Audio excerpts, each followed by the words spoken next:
Let's pay homage to the Buddha, fully enlightened one. Namo tassa bhagavato arahato samma sambuddhassa. Namo tassa bhagavato arahato samma sambuddhassa. Namo tassa bhagavato arahato samma sambuddhassa. Yesterday night we have finished explaining the 4 types of person. As I have told all of you, in this audience, most of the meditators will be the 3rd type of person. Suppose if we are 4th type of person, we must also try to practice meditation in this very life diligently. It will be for the realization in the future. So in my talk, I often quote the words of the Buddha to develop concentration. Why are meditators instructed to develop concentration? Consider that the Buddha himself, before attaining full enlightenment under the body tree on the full moon day during the first watch of the night, practiced Anapana Sati meditation up to for jhana concentration. What is the meditation object practiced by the Buddha before his enlightenment? Anapana Sati meditation.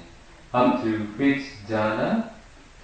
For jhana. Okay. When he attained that state, he inclined and directed his mind to the knowledge of recollection of past life. Here you all need to understand. I just briefly explain here. After Buddha's 4th jhana Anapana jhana attainment, he continued practice 10 kasinas and 8 attainments too. And then he continued practice to master his mind using kasina and 8 attainments. It is 14 ways of mastering the mind. Simple words we can say to practice psychic power. So after his attainment of psychic meditation, he inclined and directed his mind to the knowledge of recollection of past life.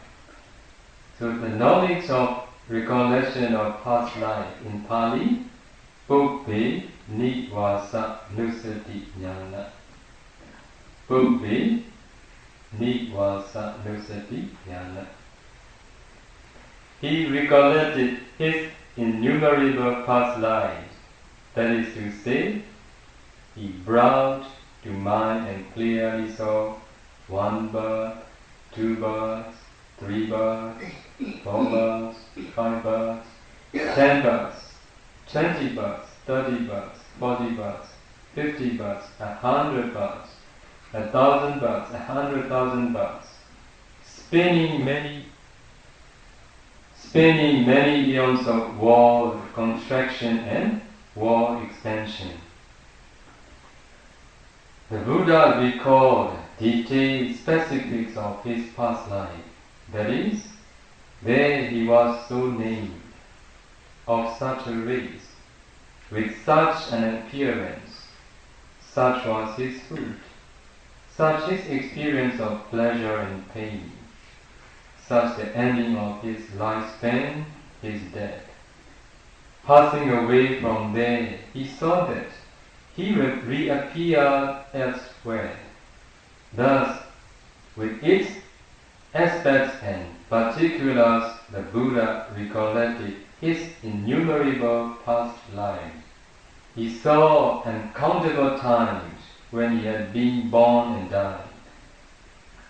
During that first watch on the night of his full enlightenment, he penetrated mentality and materiality. He attained the knowledge of discerning mentality and materiality. Here I need to explain a little bit more. Now you all heard the knowledge of recollection of past life, Ubbe Niwa Satnusati Jnana, can be practiced even nowadays. So if you have enough past barami, you can attain in this very life, practicing 14 ways of mastering your mind. It means those who have practiced in their past lives already. That's why Buddha said, nothing happens without causes. This knowledge is very high, not for everybody. So, now you heard, when Buddha attained this knowledge, Buddha knew his past life. Many his past life. And also he knew the name of his name too. He know not only his name, he know his race. Also he see his appearance clearly. He also see what type of food he eat. And also his experience of pleasure and pain. He knows his family members' name too. Who is his father, who is his mother, who is his sister, who is his brother. And also he knew in which age he passed away. So this is the ability of attaining recollection of past life. So he knew not only ultimate mentality, materiality, he knew many things detailed because of attaining this knowledge. That's why what he knew detail about his past life. What he knew detail about his past life, in his attainment, there exists penetration of mentality and materiality. Because penetrate ultimately reality, and then she can. Because this knowledge, when he attained this knowledge, he knew his past life. So at that time he saw ultimate mentality, materiality, and he also know all detail. That's why during that first watch on the night of his full enlightenment, he penetrated mentality and materiality. He attained the knowledge of discerning mentality and materiality. Now you see the way Buddha practiced. Yes. First, develop concentration. And then continue discern and mentality and materiality. This is the first knowledge of insight knowledge. So in the second watch of the night, he inclined and directed his mind to the knowledge of passing away and reappearance of beings. The knowledge of passing away and reappearance of beings, in Pali, Dibba Chakku Jnana. So we can say it is heavenly eyesight. So with this divine eye, which is purified and surpasses the human eye, he saw countless beings passing away and reappearing, inferior and superior beings, fair and ugly beings, happy or unhappy in their destiny.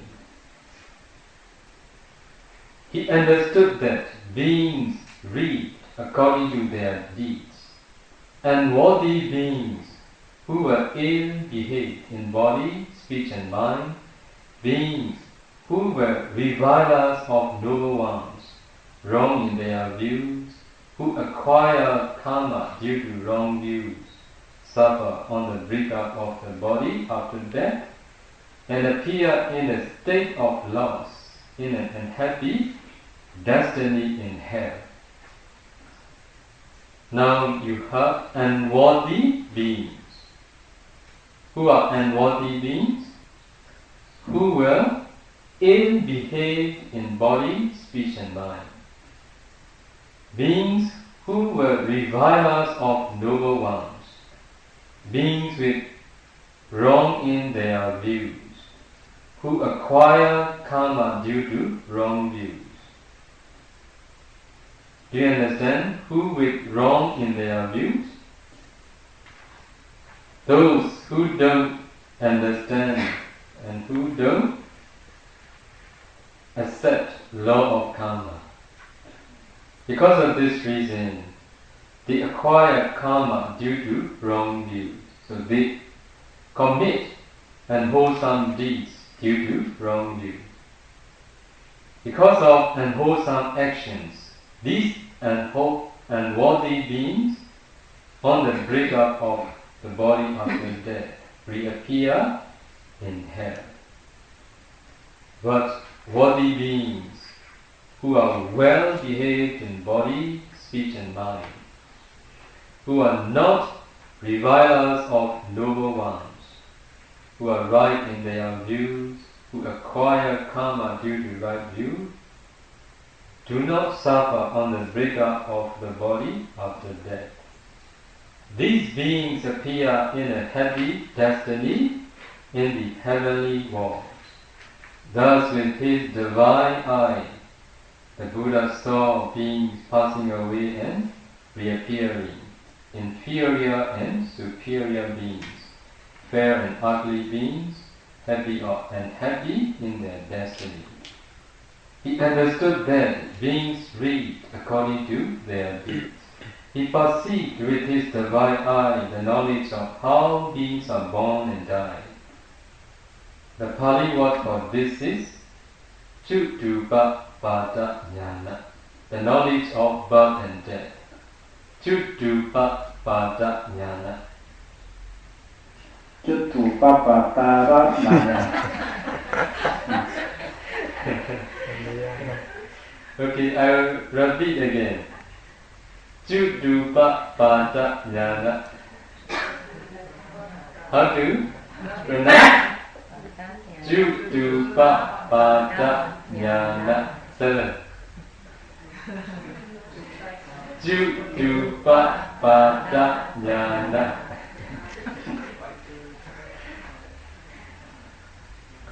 Okay, the knowledge of birth and death.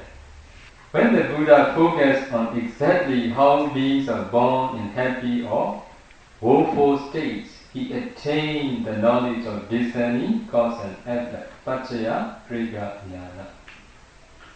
What is the second knowledge of insight knowledge? The knowledge of discerning cause and condition, cause and effect. In which watch the Buddha attained that second insight knowledge? In the second watch of the night. Didn't the Buddha practice step by step? Yes. Even the Buddha, to enlighten the Buddha, he practiced step by step. We are now, many people are rejecting, oh, we don't want to go step by step quickly. Bali, Bali, Bali. Cannot go Bali. We must go step by step. Here I want to share the deep knowledge of Buddhas and the deep knowledge and complete knowledge of the Buddha here. 나누고 싶은 것은 Have you ever heard the sutta which appear in the Majjhima Nikaya, the name of the Sutta, Mahakamma Vibhanga Sutta. Mahakamma Vibhanga Sutta. Very famous Sutta.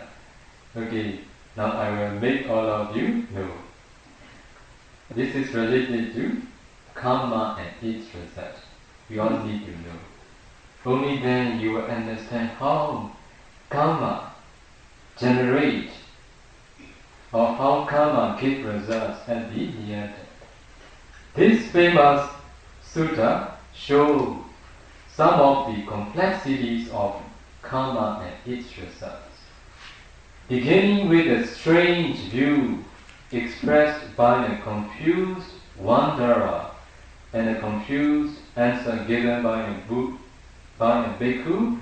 The Buddha then gives his great exposition of karma, which is based upon 4 types of people. Now you heard great exposition of the karma. It is the explanation of the meaning of Mahakamma Vibhanga Sutta. How did the Buddha give this talk? Based upon 4 types of people. This is very important for all of you to write down. The evildoer who goes to hell. Second type. The evildoer who goes to heaven. The third type of person. The good man who goes to heaven. The fourth type. The good man who goes to hell or other low path. Now you see, how can we may get wrong views because of these 4 types of person. If we don't understand the karma and its result properly. The first type of person, the evildoer who goes to hell. So it is easy. We can accept it. Second type, it is difficult for us. We may think, how can the evildoer can go to heaven? So the fourth type we agree, the good man who goes to heaven. The fourth type, difficult. How can the good man go to hell? When this question was asked by a confused wanderer, one bhikkhu, disciple of the bhikkhu, answered wrongly. Because of this reason, the Buddha showed how wrong views can arise from only partial understanding of truth. Do you notice the word? Partial understanding of truth. So there is no one who can completely understand about the truth except the Buddha. Because of this reason, if we don't thoroughly study the teaching of the Buddha, we will be the one who teach, who guide, who explain others wrongly. So we have no Buddha's knowledge. What I mean, we have no complete knowledge can attain by ourselves. Because of this reason, we need to study thoroughly the teaching of the Buddha, who know complete knowledge, who know completely about the truth. So Buddha said, Ananda, there are 4 kinds of persons existing in the world. Number 1, first type of person. Here, some person kills living beings, takes what is not given, misconducts himself in sexual desires, speaks falsehood, engages in divisive speech, speaks harshly, gossips, is covetous, is ill-willed, and has wrong view.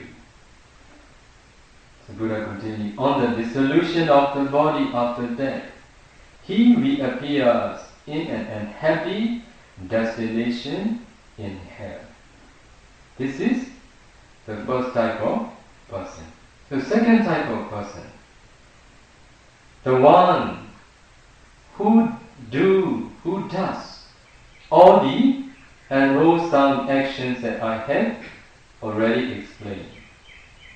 But on the dissolution of the body after death, he reappears in a happy destination in the heavenly world. This is second type of person. Another one.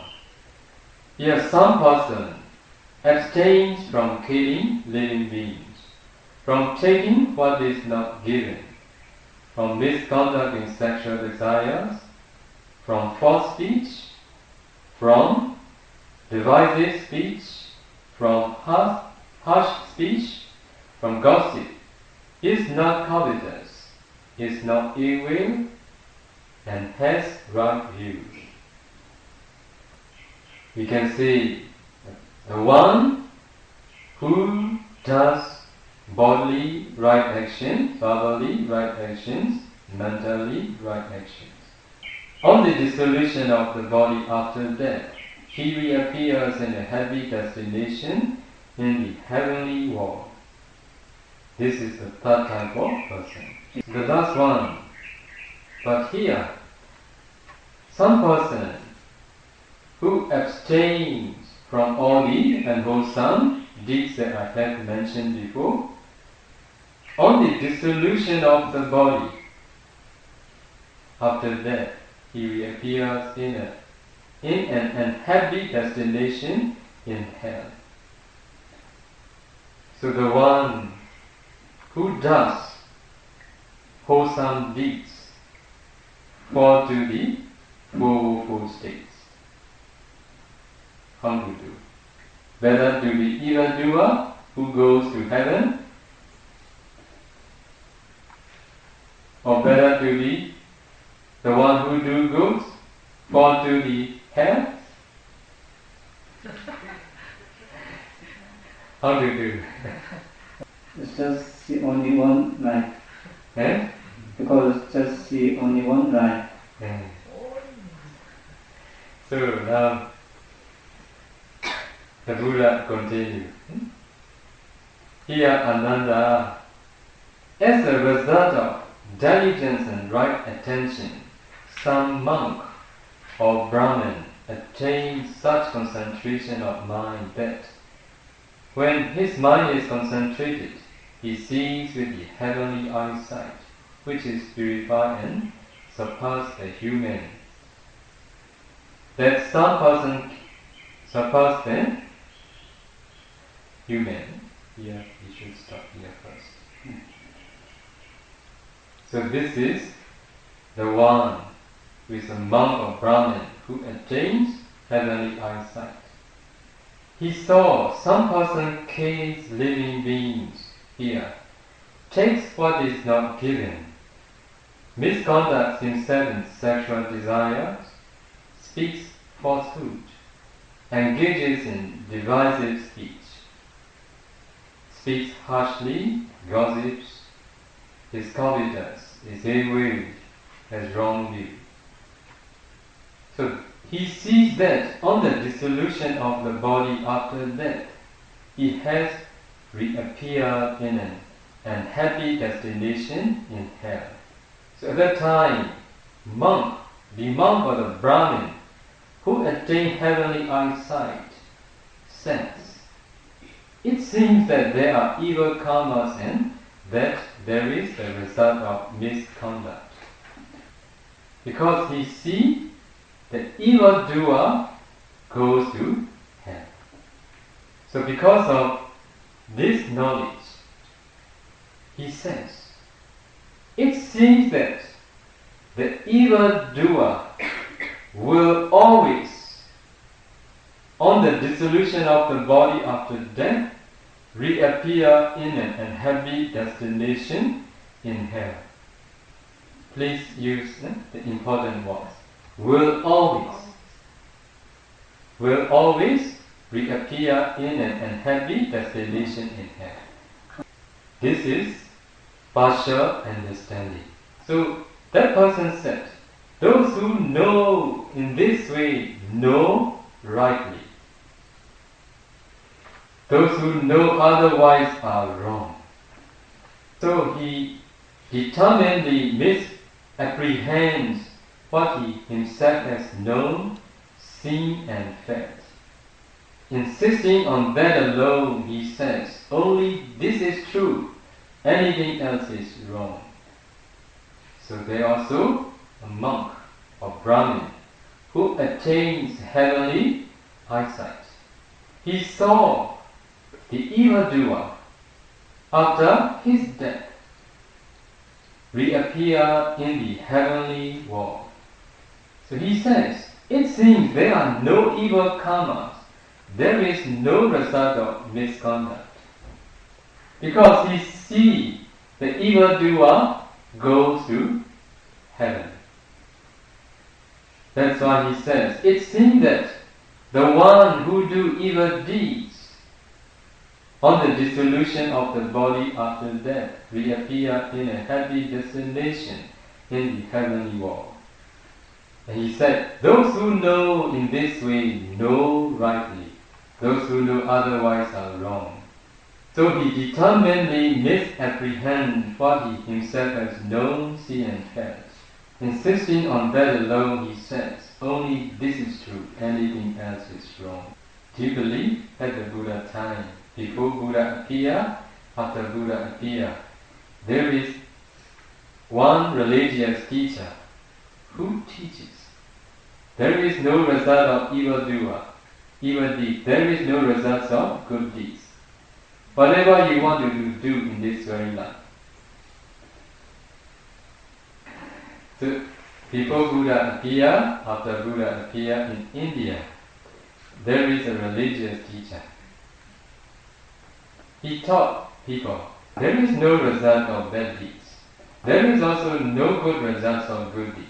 We live only in this very life. That's why whatever you want to do in this very life. This life is very precious.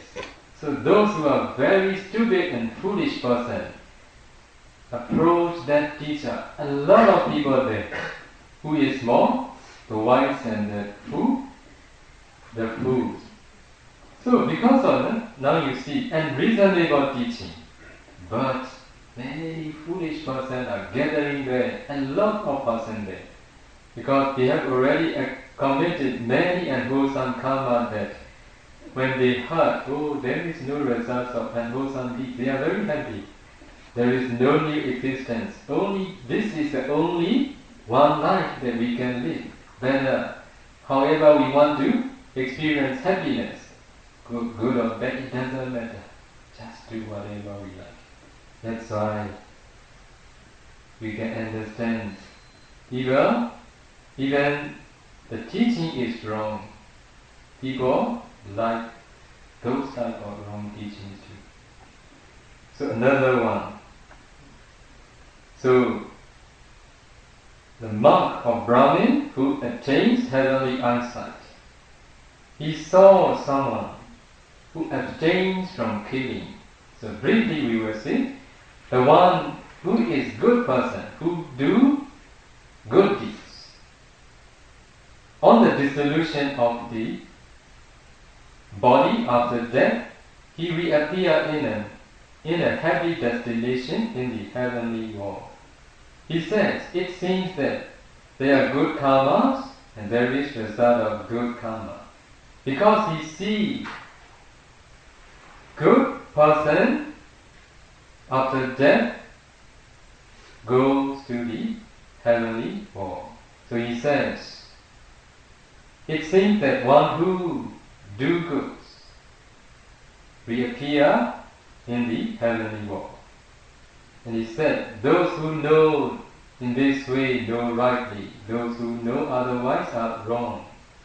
So he determinedly misapprehends what he himself has known, seen and felt. Insisting on that alone, he says, only this is true, anything else is wrong. There is a monk of Brahmin who attained heavenly eyesight. He saw a person who do goods after death reappear in a bad destination in hell. He says, it seems that there are no good karmas. There is no result of good karma. He says, only this is true. Anything else is wrong. Now you see, the one who realizes this knowledge is not normal one. What I mean, the one who could attain heavenly eyesight. But their knowledge is partial knowledge only. That's why they cannot teach other people righteously. That's why nowadays we must be very careful to believe someone blindly. So even such type of person who could attain heavenly eyesight cannot teach the right thing. So because of this reason, Buddha gave the right answer. So now Buddha starts his teaching. Another, there is a person who has killed living beings and who has done all the bodily and wrong actions. After his death, he reappears in an unhappy destination in hell. Perhaps the evil karma producing his suffering was done by him earlier, or the evil karma producing his suffering was done by him later, or wrong view was undertaken and completed by him at the time of his death. 이해하셨습니까? And that was why on the dissolution of the body after death, he reappeared in an unhappy destination in hell.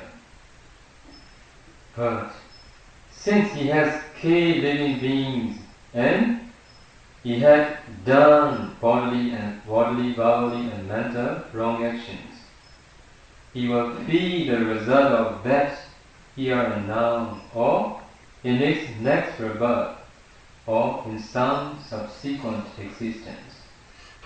Second type of person, I will briefly say, the evildoer who goes to heavenly world.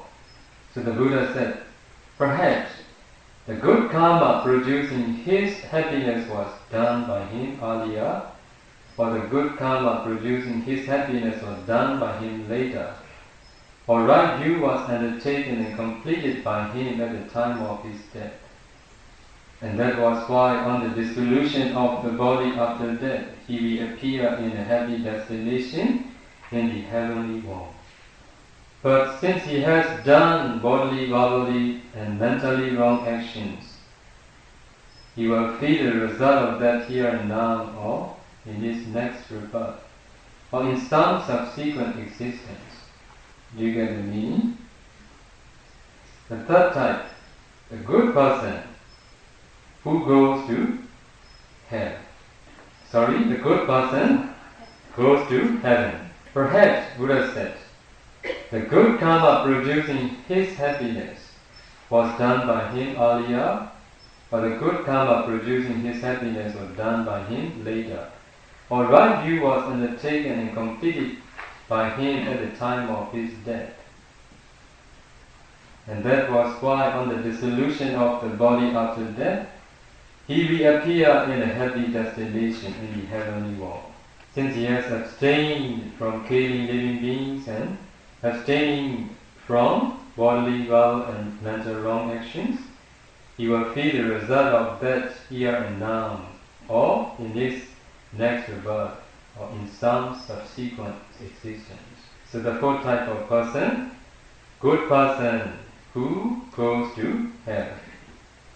Buddha said, perhaps the evil karma producing his suffering was done by him earlier, or the evil karma producing his suffering was done by him later, or wrong view was undertaken and completed by him at the time of his death.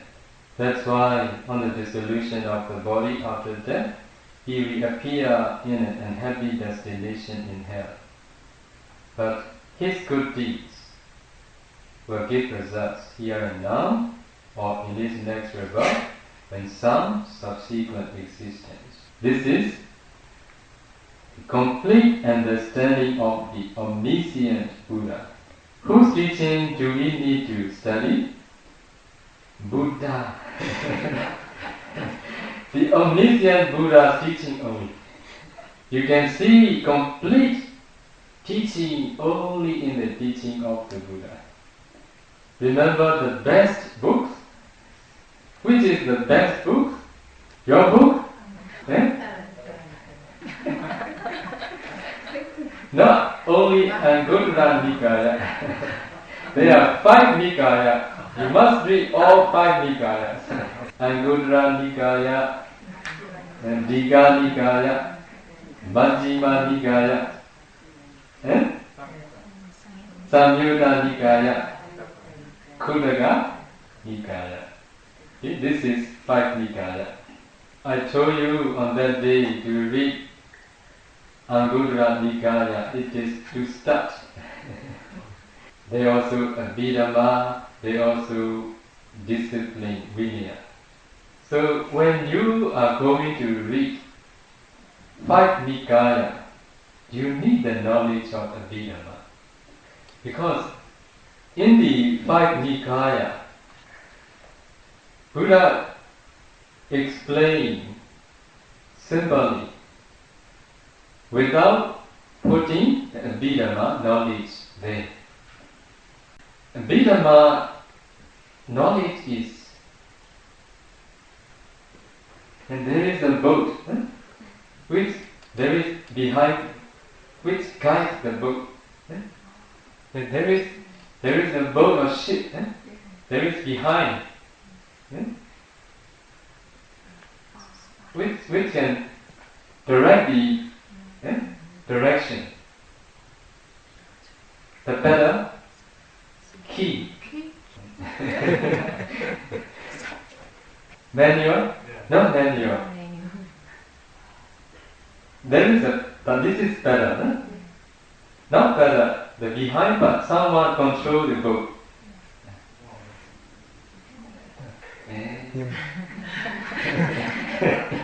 In Myanmar we call pit. Ship. There's no seaman. I think gentlemen will know America. And this is the ship. Radha. Okay. Radha and Radha. Okay, Radha.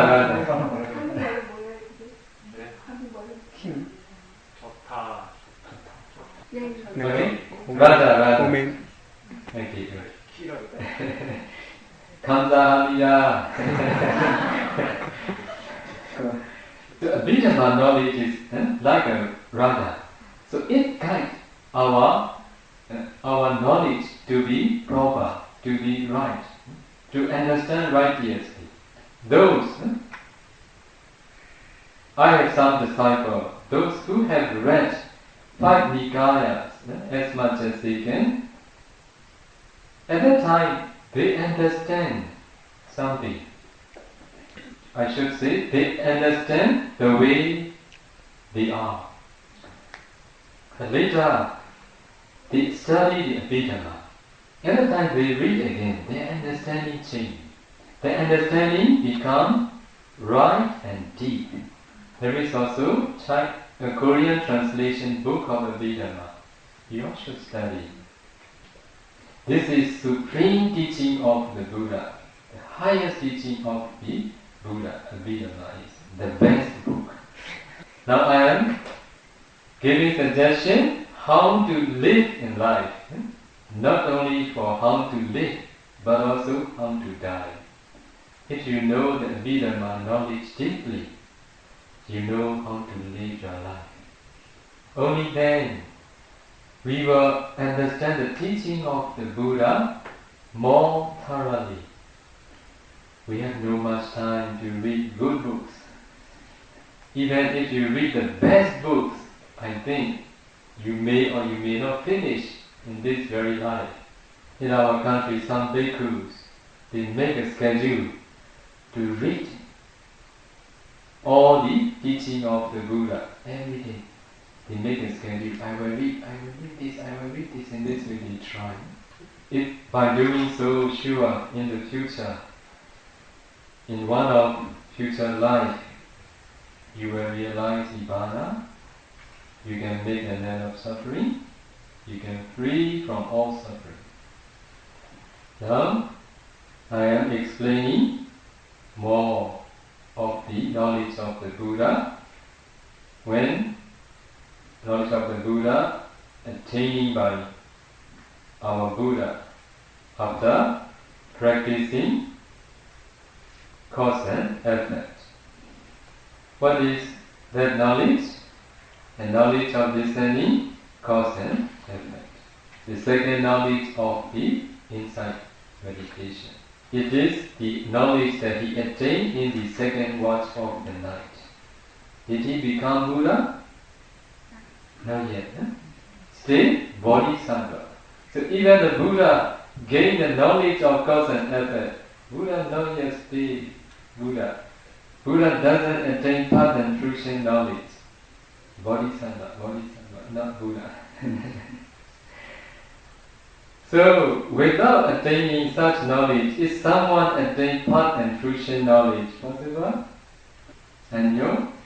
Okay, I will continue. During the third watch of the night, he attained the first path and fruition knowledge, the second path and fruition knowledge, the third path and fruition knowledge, and the fourth path and fruition knowledge, one after another. Now, how can we call first watch or second watch or third watch now? First watch. Up to 10 o'clock. From 6 p.m. to 10 p.m. it is called first watch. 10 to 2 p.m. 2 a.m. it is second watch. 2 to 6 it is third watch. So between 10 and 2, second watch, Buddha attained the knowledge of discerning cause and effect. So now on the third watch of the night, 2 a.m. to 6 a.m., Buddha attained Arahant path and fruition knowledge. So path knowledge eradicated his defilement step by step without remainder. He finally attained the knowledge of the process of eradicating defilement, asavekkhaya jnana. Asavekkhaya jnana. Asavekkhaya jnana. 7. Asavekkhaya jnana. The knowledge of the process of eradicating defilements. He became a Buddha and Arahant at that time. These are the words of the Buddha. Because before my enlightenment, while I was still a Bodhisattva, not yet fully enlightened, it occurred to me, alas, this world has fallen into trouble. There is birth and decay, and there is death and falling into other states and being reborn. And no one knows any way of escape from this suffering, this aging and death. When will deliverance be found from this suffering, this aging and death? Then bhikkhus, it occurred to me, with what being present does aging and death come to be? What conditions aging and death? And then bhikkhus, through careful attention to realization, the realization dawned on me. But being present, aging and death comes to be. But conditions, aging and death. Then it occurred to me, what conditions birth? Through careful attention, the realization dawned on me. Becoming conditions birth. And what conditions becoming? Clinging conditions becoming. What conditions clinging? Craving conditions clinging. What conditions craving? Feeling conditions craving. What conditions feeling? Contact conditions feeling. What conditions contact? Six sense basis condition contact. What conditions the six sense basis? Mentality and materiality conditions the six sense basis. What conditions mentality and materiality? Consciousness conditions mentality and materiality. What conditions consciousness? Through careful attention, the realization dawned on me. Volitional formations condition consciousness. What conditions volitional formations? The realization dawned on me. Ignorance conditions volitional formation. Origination. In other words, dependent origination thus bhikkhus. In regard to things unheard before, there arose in me vision, knowledge, wisdom, true knowledge and light. This is what you are going to practice when you practice dependent origination. What being present does aging and death come to be? With what being present does aging and death come to be? So Buddha said, but being present, aging and death comes to be. This is cause and effect. This is what Buddha taught practically and what he himself has practiced practically. We are teaching in accordance with this at Pa-Auk Center. So, when you can discern your past life, you have to discern this cause and effect in this way. Then our Bodhisattva directed careful attention to cessation. Then bhikkhus, it occurred to me, when what does not exist, does aging and death not come to be? With the cessation of what comes the cessation of aging and death. Through careful attention, the realization dawned on me. When there is no birth, aging and death does not come to be. With the cessation of birth comes cessation of aging and death. With the cessation of becoming comes cessation of birth. With the cessation of clinging comes cessation of becoming. With the cessation of craving comes cessation of clinging.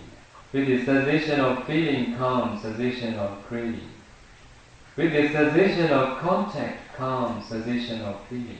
With the cessation of the six sense basis comes cessation of contact. With the cessation of mentality and materiality comes cessation of the six sense basis. With the cessation of consciousness comes cessation of mentality and materiality. With the cessation of volitional formations comes cessation of consciousness. With the cessation of ignorance comes cessation of volitional formations. With the cessation of volitional formations comes cessation of consciousness. With the cessation of volitional formations comes cessation of consciousness. Such is the cessation of this whole mass of suffering. Cessation thus bhikkhus, in regard to things and heart before, there arose in me vision, knowledge, wisdom, true knowledge and light. So, this is the Pali and Buddha taught. Avijja nirodha, sankhara nirodha, sankhara nirodha, vijnana nirodha, vijnana nirodha, nama rupa nirodha, vijnana nirodha, nama rupa nirodha, nama rupa nirodha, salayana nirodha, salayana nirodha, phassa nirodha. In this way, travelings. Okay? So this is cessation. So, for cause and effect, arising, avijja, paccaya, sankhara, viccayo. Sankhara, paccaya, vijnana, viccayo. In this way, Buddha taught. When you are in Pa-Auk, you have to memorize this. It was In the third watch of the night, after reflecting on the causal relationship between the 12 factors of dependent origination, that our Buddha again developed Anapana concentration up to the fourth jhana. Remember the diagram? After dependent origination, we can continue to the nature, dukkha, anatta. But one step to descend characteristics, function, manifestation, approximate cause. This is necessary for that type of person like all of you. Okay? Characteristic and function, manifestation and approximate cause. This one only for anatta. So the kind of For the third type of person. That was only for anatta. All for To understand anatta. anatta only. To understand anatta. So after attaining the knowledge of discerning cause and effect, our bodhisattva again developed Anapana concentration up to the fourth jhana. He then contemplated the impermanence and nature, suffering, dukkha, and non-self anatta nature of mentality, materiality with its causes and their effects. He developed a knowledge of comprehension. This is the third knowledge of insight knowledge. And then the knowledge of arising and passing away, the knowledge of dissolution, the knowledge of terror, the knowledge of danger, the knowledge of disenchantment, the knowledge of desire for deliverance, the knowledge of reflection, the knowledge of equanimity towards formations, the knowledge of conformity, and the knowledge of change of limits. Then the four parts and four crucial knowledges, Magga and Phala Jnana, arose in him quickly one after another. The part knowledge is eradicated his defilement step by step without remainder. Our Bodhisattva then became a Buddha and Arahant. Then the knowledge of reviewing arose in him. We now know that even our Bodhisattva had developed all 16 insight knowledges. Developing the 16 insight knowledges is essential for the realization of Nibbana. At Pa-Auk monastery, meditators are being instructed to develop all 16 insight knowledges step by step systematically. To get a specific degree, we all had attended primary school, secondary school, high school, college and university, one after another. To realize Nibbana, let us attend the schools of insight knowledge one after another. May you all attain insight knowledge. May you all practice step by step systematically for the realization of Nibbana, the peace. Okay.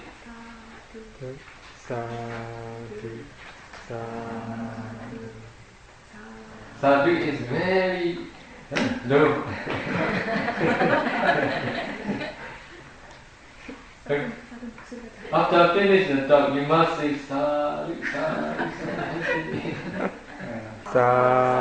Sadhu, sadhu, sadhu. You will share merit. I will not ask any questions. Today is very late. Okay, Tara Hasipshiyo. Yeah? You want question? Idam me punyam, Idam me punyam, asavekaya, vaham hotu, idam me punyam, Nibbanasa, pacayo, hotu, Dhamma punya bhagan, Sabba satana, bhajeni, te sabbe, nisaman,